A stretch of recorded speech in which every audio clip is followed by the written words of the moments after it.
육대장. 신선한 양지, 건강한 대파, 오래 끓인 사골 육수. 육개장 한 그릇에 온 힘을 다하니까 건강하다.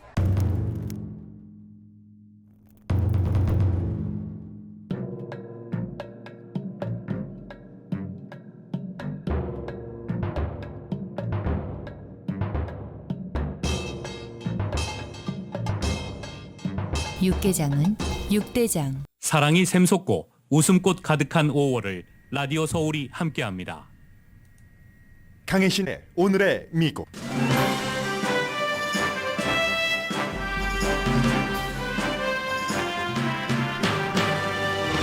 G7 정상회담에서 바이든 대통령은 미국이 우크라이나군의 F-16 전투기 조종사 훈련시키는 것을 지지한다고 밝혔습니다. 결국 젤렌스키 우크라이나 대통령이 그토록 원했던 무기를 준다는 결론입니다.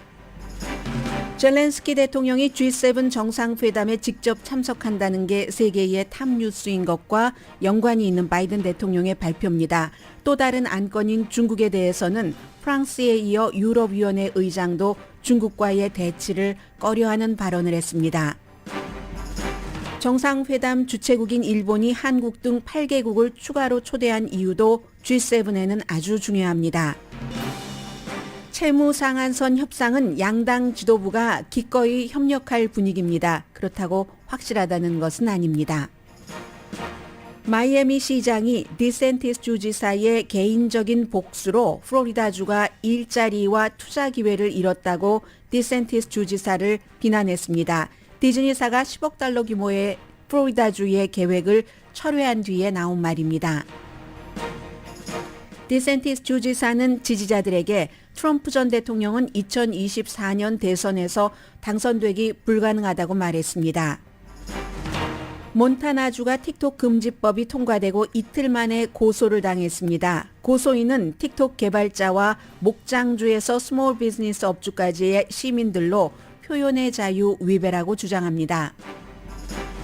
비행기의 강아지와 고양이로 붐빕니다. 비행기 안이. 악시오스가 2025년을 맞이하기 위한 6가지 새로운 기술이라는 제목의 기사를 전했습니다. 기계를 이겨야 하는 현대인에게 필요한 태도입니다. 반도체 여러분 안녕하십니까.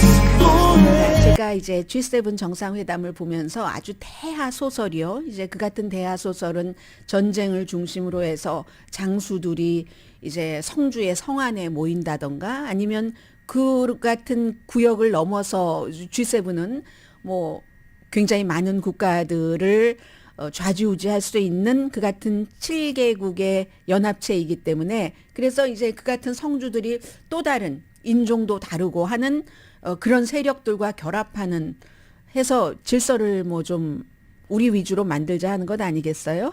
그래서 여러 가지 그 소설이 제 머릿속으로는 막 스쳐 지나가고 있습니다. G7 국가 오늘 맨 앞에 어떻게 전해드릴 것인가 하면은요.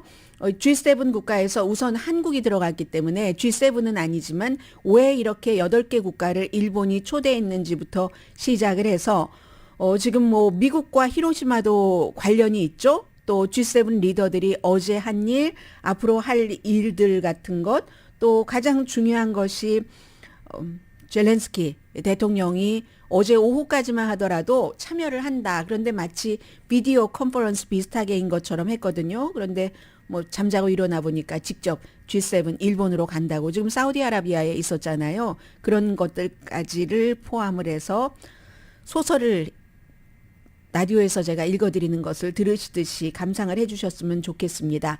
우선 G7은 세계에서 가장 부자 나라 7군데의 나라죠.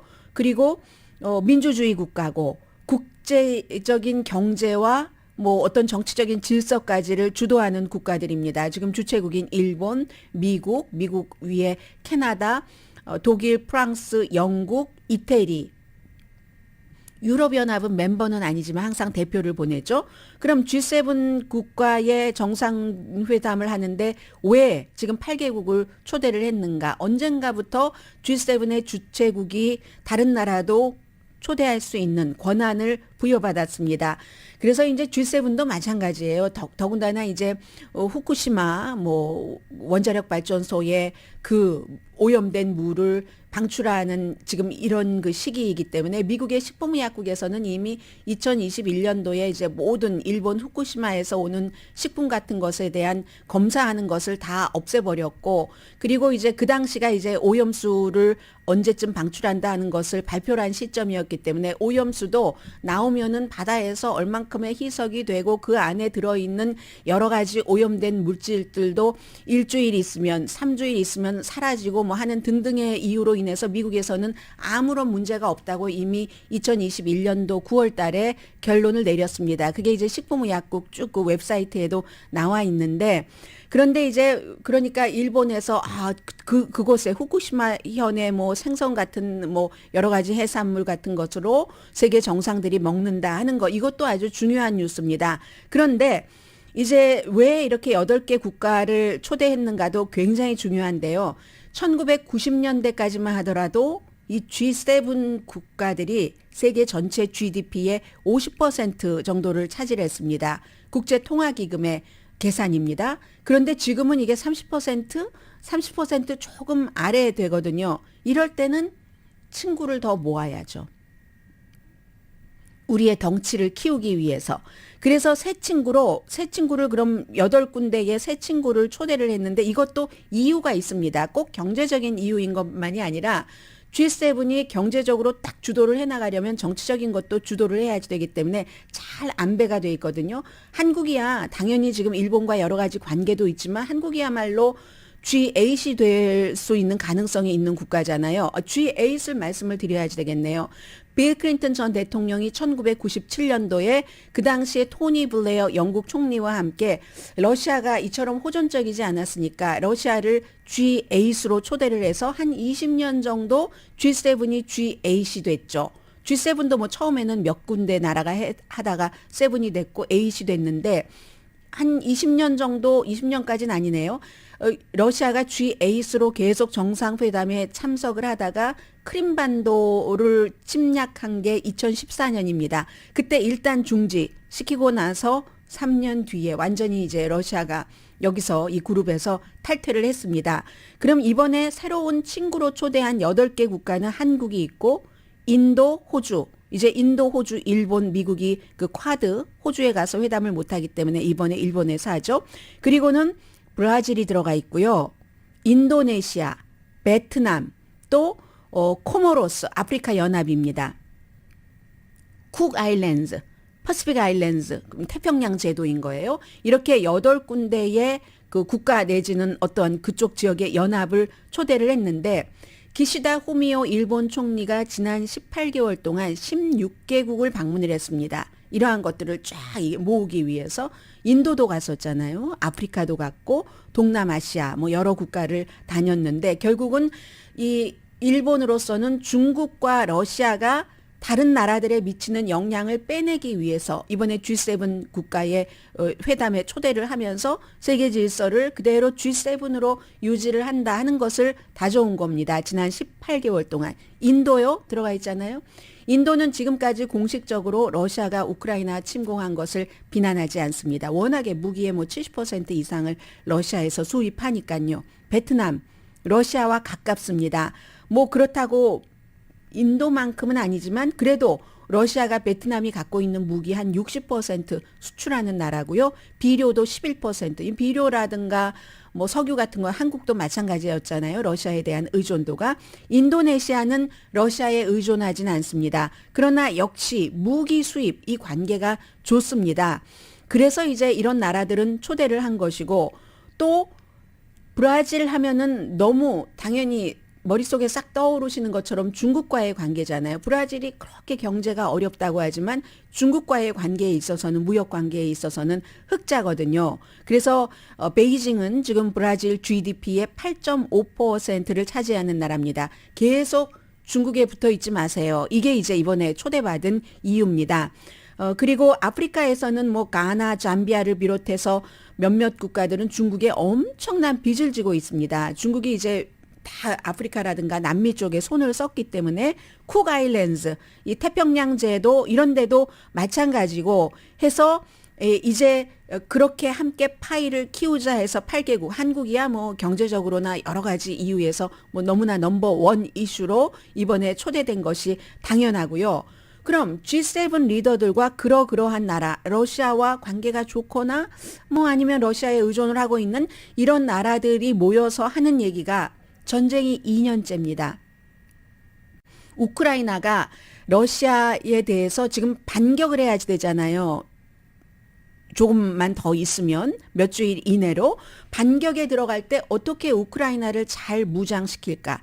러시아를 돈이 부족해서 우크라이나를 확 치지 못하도록 어떻게 하면 좋은가? 이게 이번에 정상회담의 굉장히 중요한 목표입니다.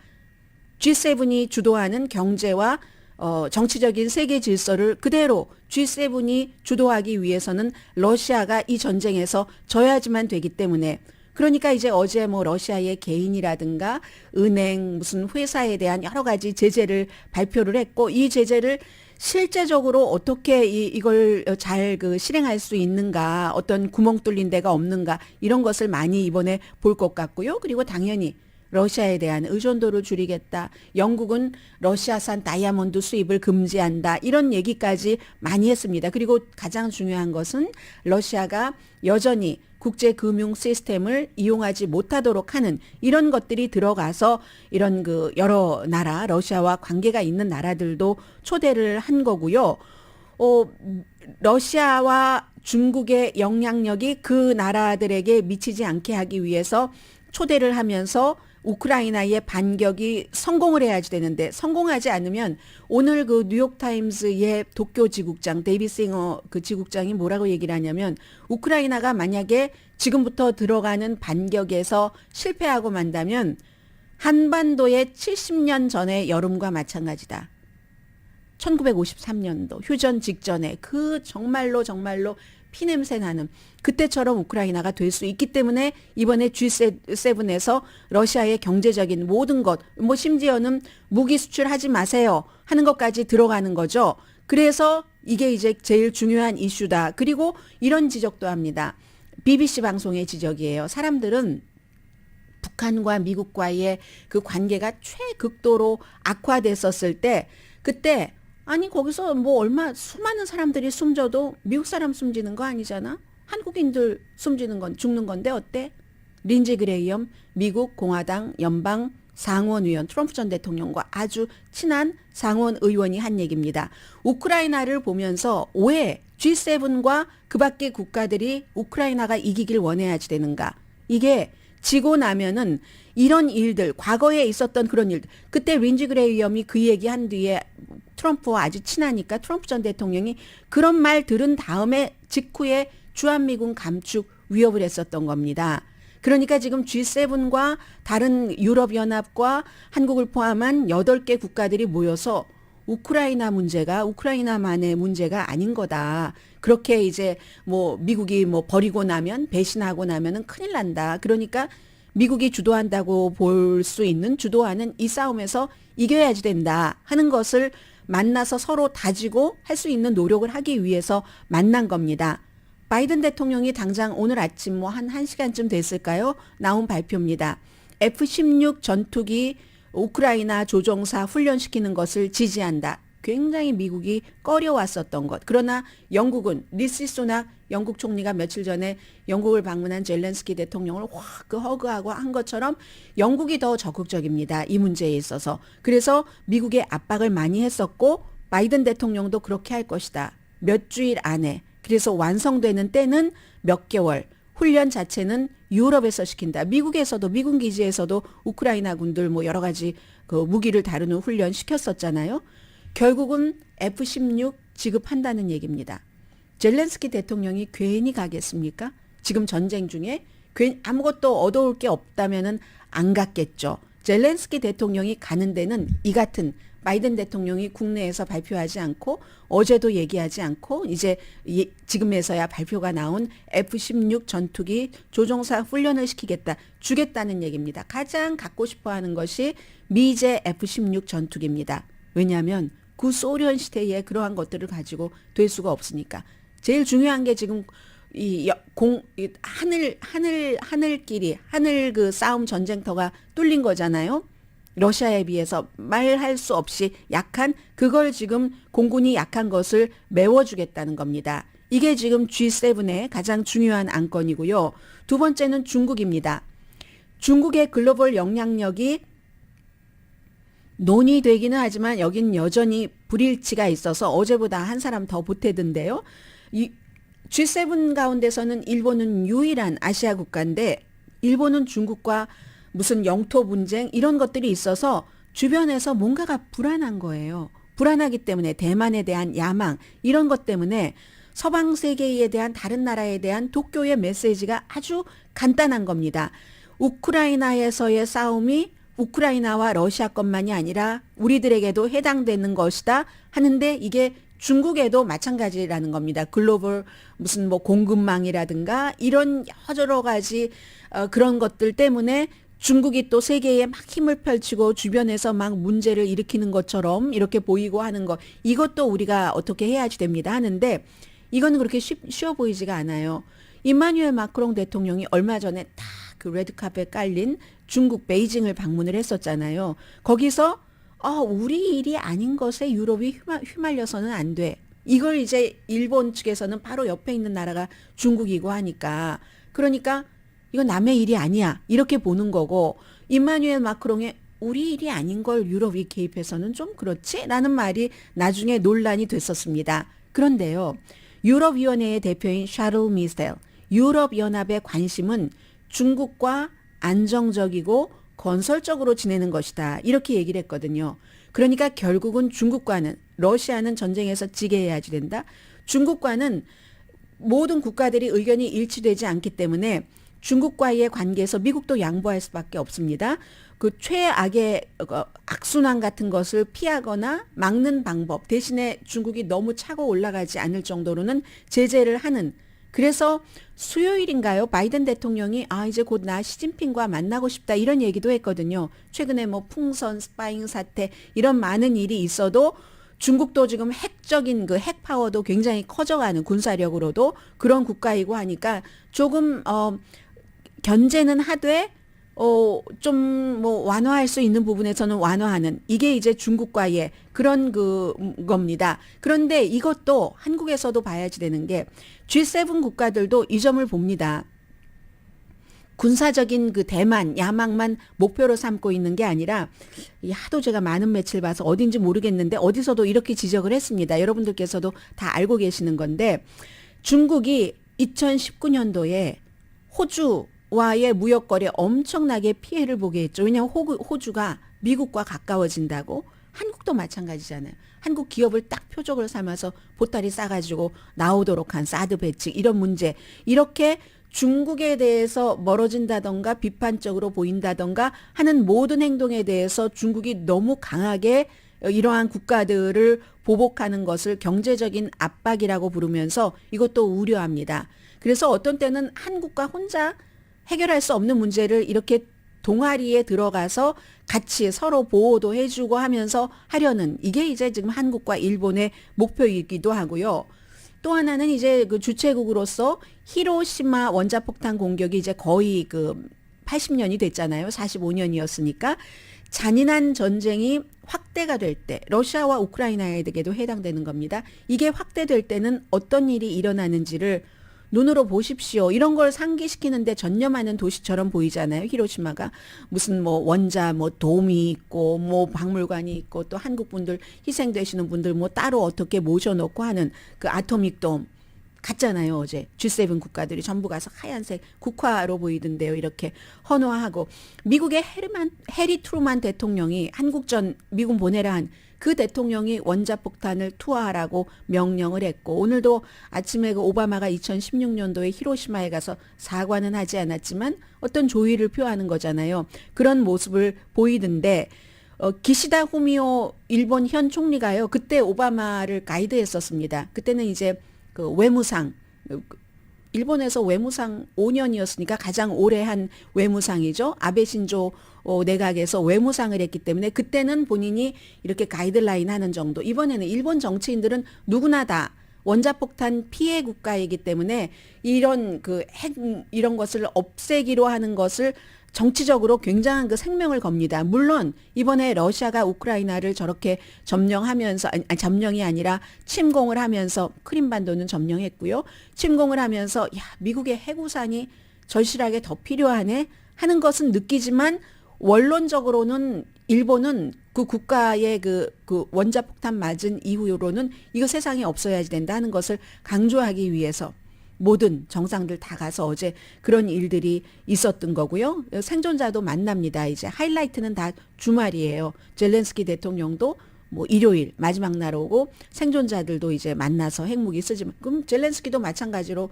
러시아가 뭐 전술핵 위협 우크라이나 쪽에 작은 거 터뜨리고 하는 거 얘기하고 있으니까 이 문제를 하겠죠. 히로시마가 해서 결국은 그 커뮤니케 그 공동 성명에는 러시아에 대한 무기 공급은 하는 나라는 전부 중단해야 된다. 이런 게 들어가고 아사히 신문은 아무튼 그 러시아 제재 같은 것에 허점을 어떻게 막을지를 굉장히 열심히 논의할 것이다. 집중적인 논의가 그곳에 있다라고 지적을 했고요. 젤렌스키 대통령이 사우디아라비아에서 아랍리그 그 연합 정상회담에 참석을 하고 일요일에 이제 히로시마에 도착하는데 그 사우디아라비아에서도 시리아만 공개적으로 러시아의 우크라이나 침공을 지지하잖아요. 시리아와 뭐 용병도 주고받고 하니까 그런데 다른 나라들은 모스크바와 관계가 좋긴 하지만 아랍 국가들이 대체적으로 그렇지만 뭐 러시아를 막 지지하거나 하긴 않습니다. 그리고 사우디아라비아는 워낙에 오일머니가 많기 때문에 중국도 뭔가 국제사회에서 어떠한 그 뭐죠? 그게 둘이 이렇게 같이 하라고 잘 친구하라고 뭐 하는 거죠? 그런 거 뭐라고 하죠? 중재하는 것처럼 사우디아라비아도 지난번에 포로 교환 러시아와 우크라이나 사이 그거 중재했잖아요. 이번에 평화 협상 같은 것이 있다면 우리가 중재하겠다. 야, 사우디아라비아와 중국이 경쟁하겠네요. 터키도 뭐 하겠다고 하고.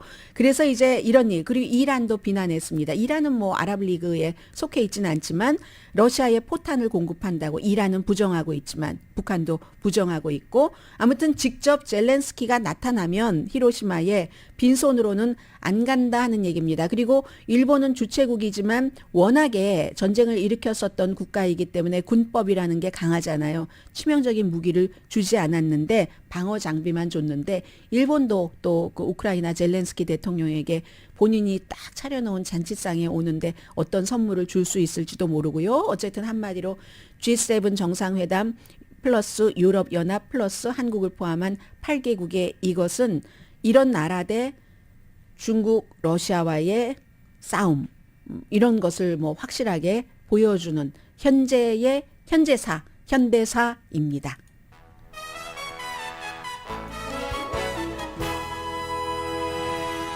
새로운 뭐 인공지능 모델에 대한 위협에 대한 토론도 한다고 하는데 그 부분은 뒤에 좀 전해드리겠고요. 오늘의 미국은 신용의 상징 유한양행 건강식품과 누구나 젊어지는 얼굴 피부과학 셀리온, 이민법 가정법 전문 제인정 종합법률사무소, 재래식으로 직접 만든 검정콩 생순두부 수라원 순두부, 총 20억 달러 승소, 교통사고와 상해 전문 브라이언 타필라와 CG 변호사그룹 공동 후원입니다. 잠시 뒤에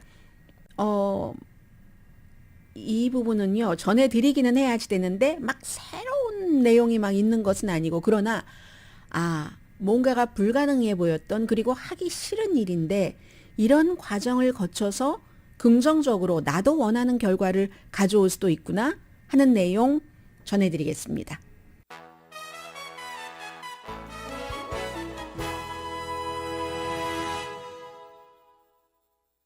라디오 서울방송 오늘의 미국 듣고 계십니다. 지난 몇 개월 동안에 참 서로 움직일 것 같지 않던 공화당과 민주당이 움직여서 어제보다는 오늘 더 가능성이 높아져 보이거든요. 채무상한선 이행 협상에 대해서 처음에 그 메카티가 사실은 이번 주 초까지만 하더라도 회의적인 시각을 많이 얘기를 했습니다.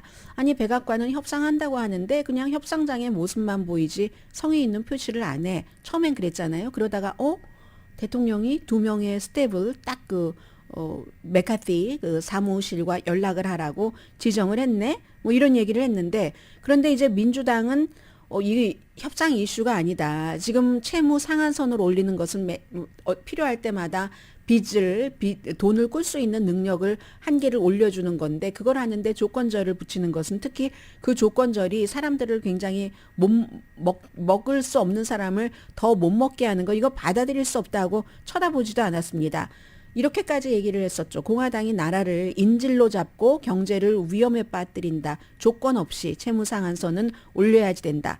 그러다가 딱 자넷 옐런 재무장관이 이게요 원래는 8월 달로 예상을 했었는데 그게 아니라 6월 1일부터 돈이 없어서 여러 가지를 못하게 생겼네요. 협상하지 않는다면 이렇게 얘기를 하니까 이거는 안 되겠다 해서 공화당이 법안을 하나를 통과시켰는데 민주당은 너무 돈을 무책임하게 쓴다 하면서 푸드 스탬프를 받는 사람도 일하는 것을 더 철저하게 하고 심지어 메디케어 수혜자들도 뭔가를 일을 하는 어떠한 증명 같은 것을 까다롭게 한다던가 그 밖에 이제 사회복지 혜택을 받을 때 다 일하는 것을 좀 지금도 해야지 되는 거지만 더 힘들게 이렇게 만들어 놓는 그 안을 통과시켰습니다. 하원이 다수당이니까. 그리고 나서 민주당이 이제 이거 안 되겠다 협상을 하기는 해야지 되는가 봐 하는 찰나에 공화당은 언제나 이 프리덤 코커스라는 극우적인 그런 그 모임 때문에 힘듭니다. 힘들어서 지금 그 온건한 공화당도 민주당도 이거 안 되겠네. 공화당과 협상을 해야지. 이거 나라가 채무 불이행돼선 되겠어? 할 때 온건한 공화당도 이거 민주당과 협상을 해야지. 나도 큰일이야. 이렇게 돼서 국민들이 대통령이 정치인들이 일은 안 하고 돈만 받아가 돈도 뭐 많이 받던데 하면은 다음번에 떨어질 것 같기도 하고 해서 민주당과 협상을 하려는 온건한 공화당들이 생기게 되는 겁니다. 그래서 결국은 협상이라는 거잖아요. 타협이라는 거기 때문에 대통령도 어느 정도의 지출 삭감은 사회복지 그 시스템에 있어서 이걸 받아들일 태세입니다. 다만 메디케어는 안 된다.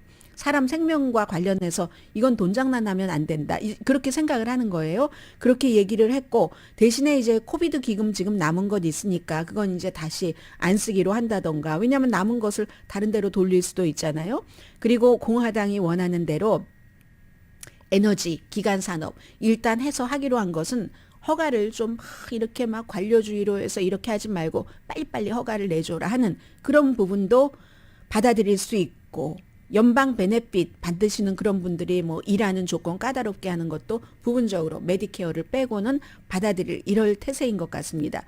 그랬더니 민주당의 또 좌파 의원들이 굉장히 싫어하죠. 결국 지도자들은 백악관과 하원 그 케빈 메카티 의장은 극좌나 극우 자신들의 당에서 그런 정치인들을 만족시킬 수 없는 겁니다.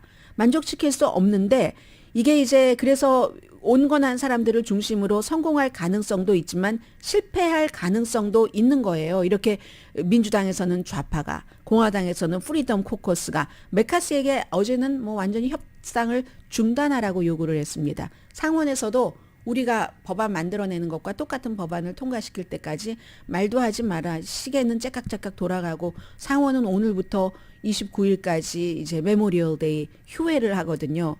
여기서는 상원의 역할이 별로 없기 때문에 그렇게 얘기를 하고 진보적인 뭐 민주당은 일하기 조건은 우리는 무조건 거부한다. 아니 말이 돼? 뭐 이렇게 지금 얘기를 하고 있는 거예요. 그런데 결국은 양당에서 중도파가 얼마나 많으냐에 따라서 이게 결정이 되는 겁니다. 대통령도 완전히 민주당을 무시할 수 없어요.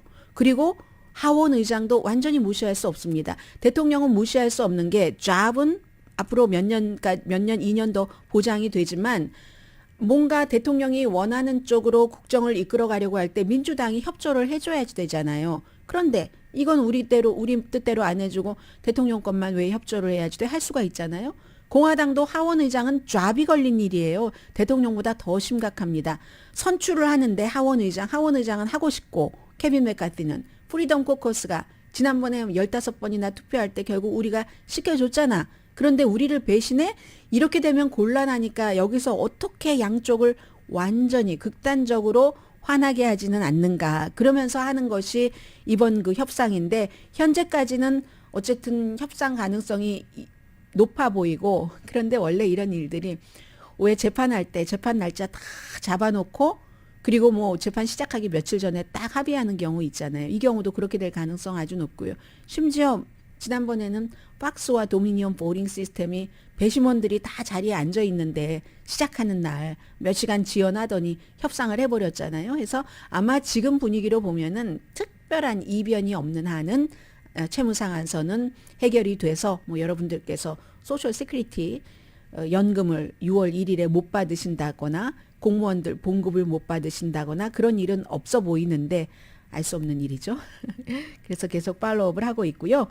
어제 이제 론 디센티스 주지사가 다음 주 목요일에 본인이 이제 대선에 출마한다는 것을 밝힐 예정이랍니다. 접수를 한대요. 뭐 선거관리국 같은 곳에. 그러면서 이제 그 지지자들에게 딱 그 메시지를 먼저 보내야 되잖아요. 먼저 우리는 당신들을 이렇게 대접을 해드리고 있어야 하는 걸 알려야지 되니까 거기서 얘기한 것이 뉴욕타임스가 기사를 여기부터 여기까지 굉장히 길게 썼는데 한마디로 한 두세 마디로 요약을 하자면 본인은 개인적으로 트럼프가 대통령 선거에서 이길 수 없다고 생각한다는 것을 가장 강조를 했답니다. 디즈니에 대해서는 말 안 했고요. 그건 뒤에 말씀드리겠습니다. 지금은 세 사람밖에 없다. 누구누구 많이 나오지만 현 바이든 대통령, 전 트럼프 대통령, 그리고 나 이렇게 세 사람인데 무엇을 가지고 트럼프 전 대통령이 이길 수 없다고 얘기를 하는가 하면은 결국은 미국이 막 이런저런 여론조사를 말씀을 드리고 있습니다만 선거를 결정하는 주는 스윙 스테이트 몇 군데 주잖아요. 한 뭐 대여섯 군데의 스윙 스테이트에서 결정을 하는데 그 스윙 스테이트의 데이터를 보면은 바이든과 나다. 트럼프에게 아주 안 좋다. 극복하기 불가능하다. 그런 이유를 뭐 몇 가지를 지적했는데 특히 트럼프 전 대통령 시절에 의회에서 뭔가 법을 만들어서 시행을 했었던 것이 아니라 트럼프의 정책 자체는 론 디센티스가 좋아한다고 얘기를 했습니다. 그런데 그게 거의 뭐 대통령의 행정명령으로 했고 그 밖에 여러 문제들 때문에 언론은 대기업형인 언론은 트럼프를 원하지만 이 얘기는 언론은 트럼프가 나오면 막 센 말하고 강한 말하고 또 예측 불가능하고 하니까 시청률, 청취율, 또 구독률이 높아지잖아요. 신문 같은 경우도. 그래서 기업형 언론은 트럼프를 좋아하지만 아니다. 결국 그 투표를 하는 사람, 그 손은 스윙 스테이트의 유권자에 들어있는데 거기서는 아니다. 트럼프가 그래서 아니고 그리고 바이든에게서는 사람들이 벗어나고 싶어 한다. 바이든도 싫어한다. 그렇기 때문에 뭐 등등등등 뭐 이라크의 해군 장교 출신으로 갔고 등등등등 하면서 본인이란 얘기예요. 뭐 책도 내가 어떤 뭐 정치 지도자보다도 많이 팔았고 내가 책 처음 냈었을 때 오바마보다도 더 많이 팔았다. 오바마 책 처음에 나왔을 때 첫 주에 6만 권 팔렸는데 나는 9만 5천 권 팔렸고 그때는 오바마는 뭐 대통령이 되기 전이었었으니까 첫 번째 책이 유명하지 않았을 때잖아요. 유명하지 않았을 때고 그리고 힐러리 클린턴보다도 내가 많이 그 팔렸어. 힐러리 클린턴이 후보로 나가기 직전에 책을 내서 첫 주에 8만 권이 팔렸는데 나는 9만 5천 권이야 이러면서 이제 지금부터 서서히 불지피기를 하기 때문에 디센티스가 다음 주에 저도 대선에 출마합니다 하는 것을 선언하고 난 뒤에 이제 디센티스 대 트럼프의 지지율이 중요한 거고요. 마이애미 시장이 같은 플로리다주인데 디센티스 주지사를 굉장히 비난을 했습니다. 저 사람 디즈니에 대해서 개인적인 복수국 펼치다가 플로리다주가 망했어. 디즈니가 어제 뭐 여러 가지 뭐 예산상의 이유도 있겠지만 지금 뭐 고소한 것도 있고 플로리다 주지사와 주정부 뭐 사회적인 이슈에 대해서 그래서 플로리다주에 거의 10억 달러 뭐 8억 몇천 몇백억 달러를 투자를 해서 캘리포니아주에서 아주 일 잘하는 사람들 뭐 평균 연봉이 12만 달러 정도는 되는 사람들 1,000명을 데리고 가고 그곳에서도 또 뭐 적어도 1,000명 정도는 일자리를 만들어내고 하기 위해서 이 디즈니 캠퍼스를 지으려고 했는데 그걸 안 한다고 발표를 했습니다. 이게 디센티스의 개인적인 디즈니에 대한 복수극 때문에 이렇게 됐다. 1년 동안 그렇게 무슨 뭐 보수의 가치를 얘기하면서 성 정체성 가르치는 것 학교에서 금지한다던가 노예제에 대해서 가르치는 것 금지한다던가 하더니 이게 일자리를 저 정도로 빼앗아 가고 있네 하면서 마이애미 시장이 비난을 했습니다. 잠시 뒤에 인공지능 또 틱톡 항공기 여기까지 말씀드릴 수 있을까요? 보겠습니다.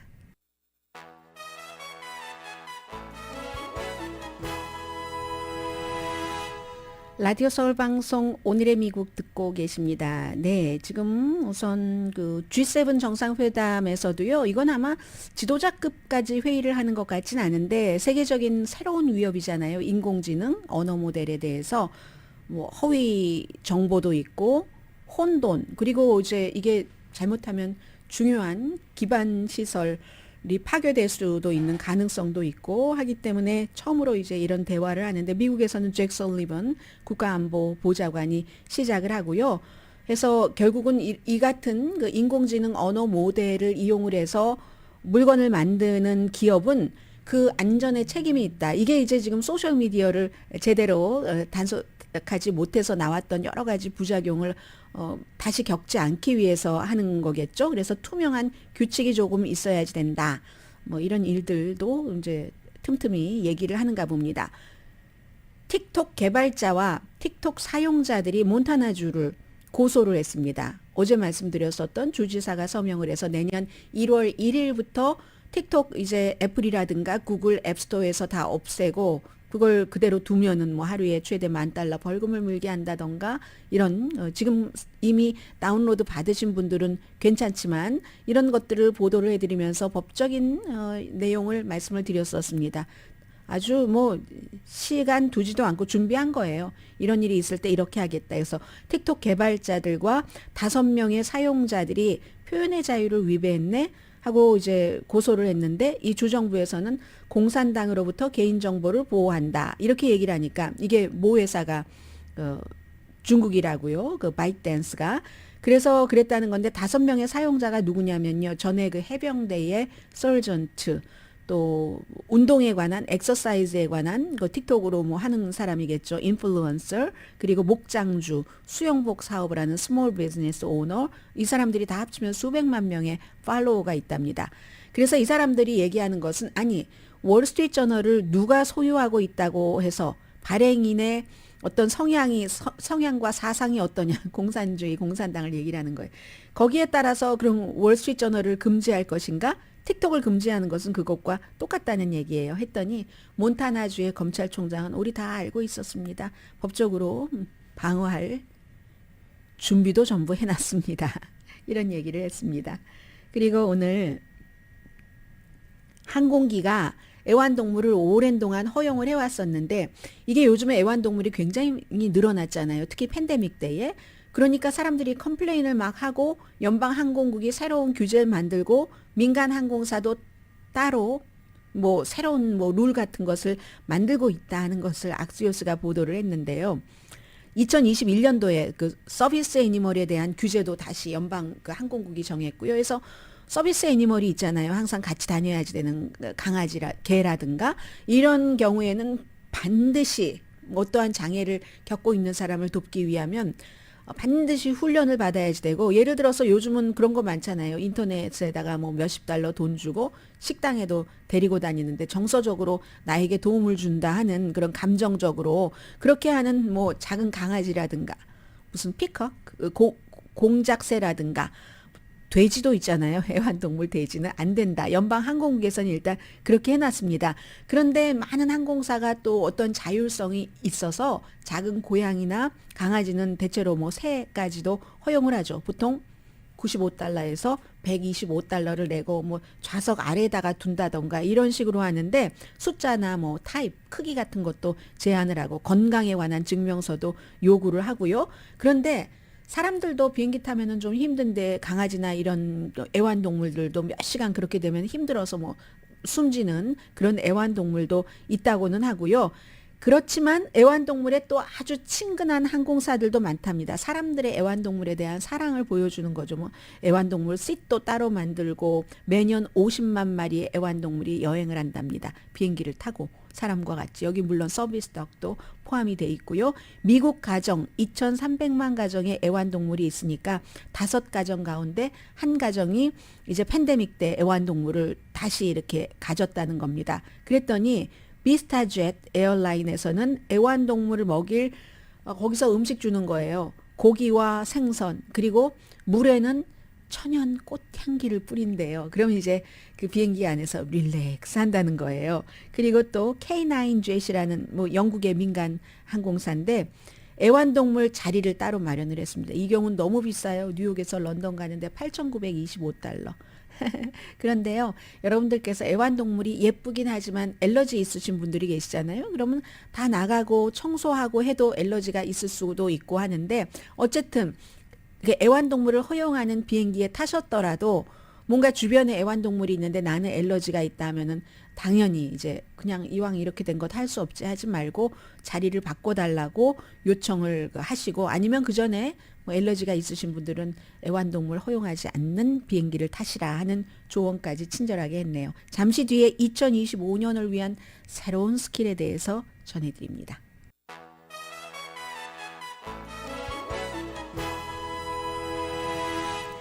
라디오 서울 방송 오늘의 미국 듣고 계십니다. 네, 오늘 제가 악스요스 보도를 많이 전해드리네요. 2025년을 위한 새로운 스킬.